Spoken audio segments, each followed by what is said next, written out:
ശ്രീലങ്കയ്ക്കെതിരായ ഏകദിന ടി20 പരമ്പരകൾക്കുള്ള ഇന്ത്യൻ സ്ക്വാഡിനെ അല്പം മുമ്പാണ് BCCI പ്രഖ്യാപിച്ചത്.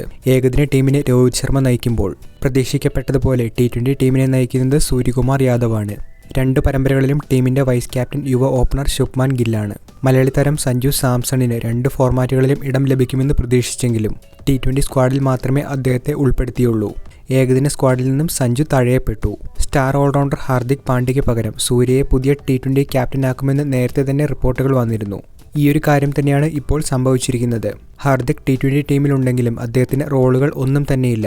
ഏകദിന പരമ്പരയിൽ ഹാർദിക്കിനെ ഉൾപ്പെടുത്തിയതുമില്ല.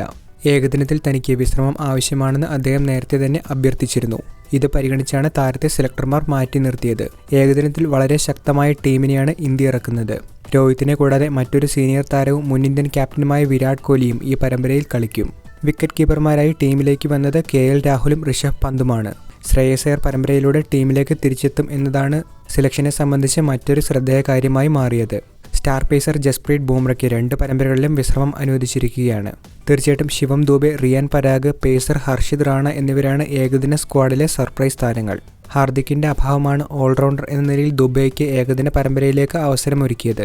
ജഡേജയ്ക്ക് പകരമാണ് റിയാൻ പരാഗിനെ ടീം ഇന്ത്യ ഇപ്പോൾ പരിഗണിച്ചിരിക്കുന്നത്. ടി20 ടീമിലേക്ക് വന്നാൽ സഞ്ജുവിനെ കൂടാതെ ഋഷഭ് പന്താണ് മറ്റൊരു വിക്കറ്റ് കീപ്പറായി ടീമിലുള്ളത്. റിയാൻ പരാഗ് ടീമിൽ സ്ഥാനം നിലനിർത്തിയപ്പോൾ അഭിഷേക് ശർമ്മ, ഋതുരാജ് ഗെയ്ക്വാദ്, ധ്രുവ് ജുറൽ എന്നീ താരങ്ങളെ ഒഴിവാക്കി. വാഷിംഗ്ടൺ സുന്ദർ, ഖലീൽ അഹമ്മദ് എന്നിവരെ ടീം നിലനിർത്തിയിട്ടുണ്ട്.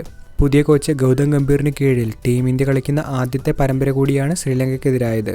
3 വീതം ഏകദിനങ്ങളും ടി20കളും അടങ്ങുന്ന പരമ്പര ജൂലൈ 27-നാണ് ആരംഭിക്കുന്നത്. മറുഭാഗത്ത് ടീം പ്രഖ്യാപനം വന്നപ്പോൾ മലയാളി ക്രിക്കറ്റ് ആരാധകരെ സംബന്ധിച്ച് സഞ്ജു സാംസണെ എന്തുകൊണ്ട് ഏകദിന സ്ക്വാഡിൽ നിന്ന് ഒഴിവാക്കി എന്നുള്ള ചോദ്യമാണ് ഉയരുന്നത്. കളിച്ച അവസാന ഏകദിനത്തിൽ സെഞ്ചുറി നേടിയാണ് സഞ്ജു സാംസൺ ഇപ്പോൾ നിൽക്കുന്നത്. സൗത്ത് ആഫ്രിക്കയ്ക്കെതിരെ തിളക്കമാർന്ന സെഞ്ചുറി നേട്ടം സ്വന്തമാക്കിയിട്ടും എന്തുകൊണ്ട് സഞ്ജുവിനെ ടീമിലെടുത്തില്ല എന്നുള്ള ചോദ്യത്തിന് ഒരു പ്രതികരണം BCCI അംഗത്തിന്റെ ഭാഗത്തു നിന്നും വന്നിട്ടുണ്ട്. സഞ്ജു തങ്ങളുടെ പരിഗണനയിലുണ്ടായിരുന്നു എന്നാണ് സെലക്ടർമാർ പറഞ്ഞത്. നേരത്തെ കോഹ്ലി ഏകദിന പരമ്പരയ്ക്ക് ഉണ്ടാകില്ല എന്ന് തന്നെയായിരുന്നു തങ്ങൾ പ്രതീക്ഷിച്ചിരുന്നത്. എന്നാൽ വിരാട് കോഹ്ലി ടീമിലേക്കുള്ള സന്നദ്ധത അറിയിച്ചപ്പോൾ തീർച്ചയായിട്ടും തങ്ങൾ കരുതിവെച്ച ഒരു താരത്തെ ഒഴിവാക്കേണ്ട അവസ്ഥയാണ് വന്നത്. സീനിയർ താരമായ KL രാഹുൽ കൂടി വിക്കറ്റ് കീപ്പർ റോളിലുള്ളപ്പോൾ സഞ്ജുവിനെ ഈയൊരു കാരണത്താലാണ് ഒഴിവാക്കിയത് എന്നാണ് BCCI അംഗത്തിന്റെ ഭാഗത്തു നിന്നും പുറത്തുവന്നിട്ടുള്ള ഒരു പ്രതികരണത്തിൽ പറയുന്നത്.